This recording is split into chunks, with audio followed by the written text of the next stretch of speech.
Olá, sexto ano! Bem-vindos a mais uma aula de Geografia.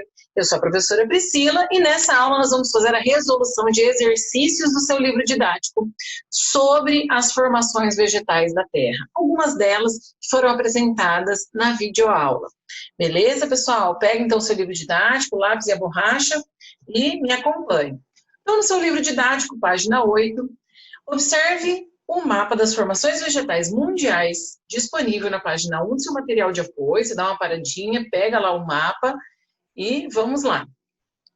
Quais são as formas de vegetação que ocorrem ao longo do Círculo Polar Ártico? Regiões de deserto gelado, vale ressaltar, tundra e floresta de coníferas. O deserto, gente, lembra que eu até comentei com vocês na videoaula. O deserto, muitas pessoas relacionam o deserto a elevadas temperaturas, mas não, o deserto ele é caracterizado pela ausência ou escassez de umidade.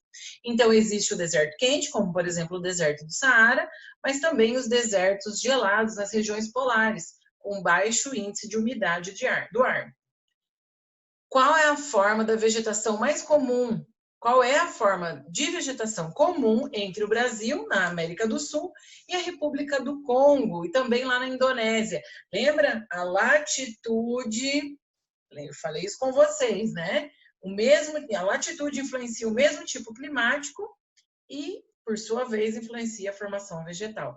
Então, esses três locais regiões aí que o exercício está citando, eles estão na mesma latitude equatorial. Então, quais fatores podem explicar essa coincidência? Que não é bem uma coincidência, né?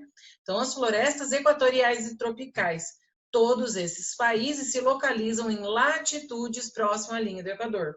Linha do Equador, climas quentes e úmidos, formação de florestas equatoriais e tropicais. Qual tipo de vegetação ocorre coincidentemente nos territórios da Argentina, África do Sul e Austrália? É a mesma questão.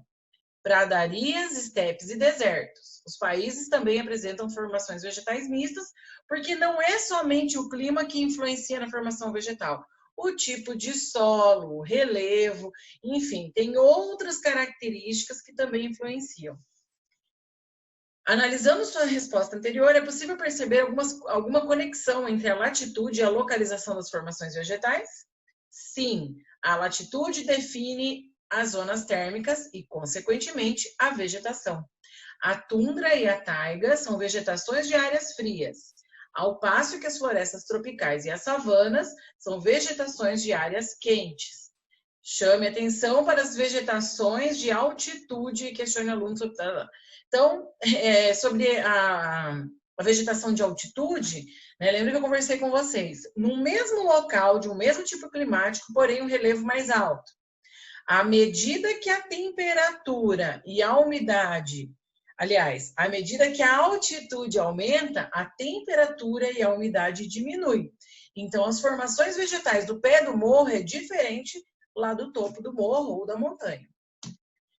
É possível afirmar corretamente que os desertos ocorrem apenas nas regiões mais quentes do planeta? Não, gente.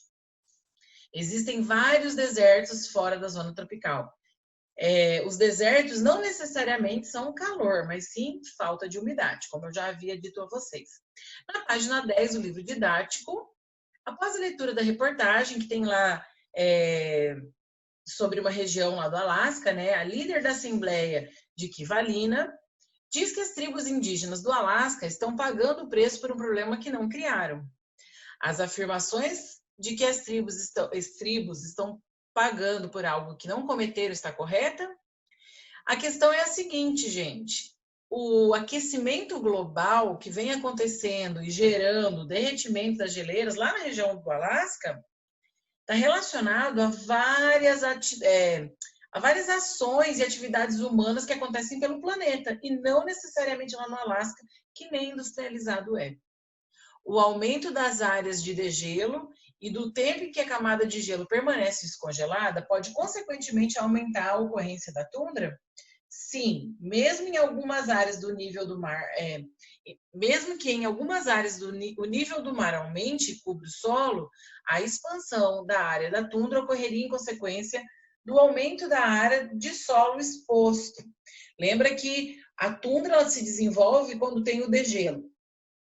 A camada superficial do gelo derreteu, a tundra consegue se desenvolver. Então, quanto mais áreas expostas, né, áreas de solo exposta, maior será a ocorrência das tundras.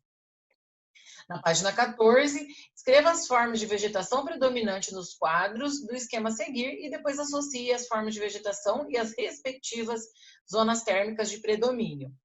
Então, nas regiões polares, as tundras, a tundra.